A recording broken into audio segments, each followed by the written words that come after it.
আসসালামু আলাইকুম, স্বাগতম জানাচ্ছি বিবিসি নিউজ আন্তর্জাতিক সংবাদে। শুরুতেই সংবাদ শিরোনাম, এরপর বিস্তারিত। ট্রাম্পের যুদ্ধবিরতির দাবি ফের নাকচ করল ইরান। জাতির উদ্দেশ্যে দেওয়া ভাষণে ইরান যুদ্ধ নিয়ে যা বললেন ট্রাম্প। শতাধিক ক্ষেপণাস্ত্র ও রকেট হামলা ইরানের।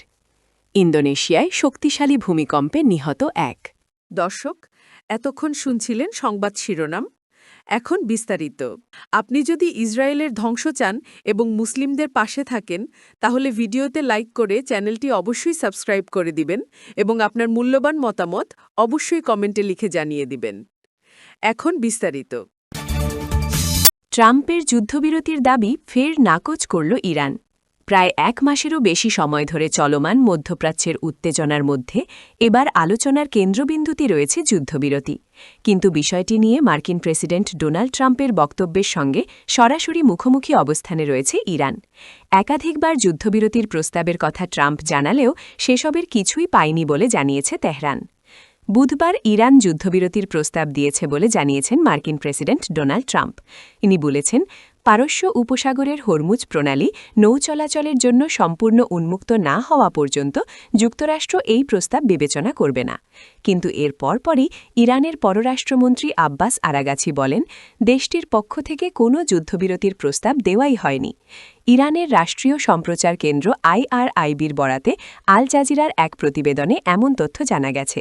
প্রতিবেদনে বলা হয়, সামাজিক যোগাযোগ মাধ্যম ও বিভিন্ন আন্তর্জাতিক গণমাধ্যমে প্রচারিত ওনাকে মিডিয়ার কল্পনা বলে উল্লেখ করেছেন আরাগাছি। জাতির উদ্দেশ্যে দেয়া ভাষণে ইরান যুদ্ধ নিয়ে যা বললেন ট্রাম্প। মার্কিন প্রেসিডেন্ট ডোনাল্ড ট্রাম্প বলেছেন, ইরানের নৌবাহিনী, বিমান বাহিনী আজ ধ্বংস হয়ে গেছে। তাদের বেশিরভাগ নেতারা মারা গেছেন। যুক্তরাষ্ট্রের স্থানীয় সময় রাত ৯টায় জাতির উদ্দেশ্যে দেয়া ভাষণে তিনি এসব কথা বলেছেন। ভাষণের শুরুতেই ট্রাম্প নাসার আর্টেমিস 2 মিশনকে চাঁদের সফল উৎক্ষেপণের জন্য ধন্যবাদ জানান। নভোচারীদের সাহসী উদ্যোগে তাদের প্রশংসা করেন তিনি। এরপরে তিনি এক মাস ধরে চলা ইরান যুদ্ধ নিয়ে কথা বলেন। ভাষণে ট্রাম্প দাবি করেন, ইরানের ক্ষেপণাস্ত্র উৎক্ষেপণ ও ড্রোন হামলার সক্ষমতা নাটকীয়ভাবে খর্ব হয়েছে। ইরান যুদ্ধে অংশ নেওয়া মিত্রদেশ, বিশেষ করে ইসরায়েল ও উপসাগরীয় অঞ্চলের দেশগুলোকে ধন্যবাদ জানিয়ে তিনি বলেন, তারা অসাধারণ কাজ করেছে। শতাধিক ক্ষেপণাস্ত্র ও রকেট হামলা ইরানের। ইসরায়েল ও উপসাগরীয় অঞ্চলে যুক্তরাষ্ট্রের সামরিক স্থাপনা লক্ষ্য করে ব্যাপক হামলা চালিয়েছে ইরান।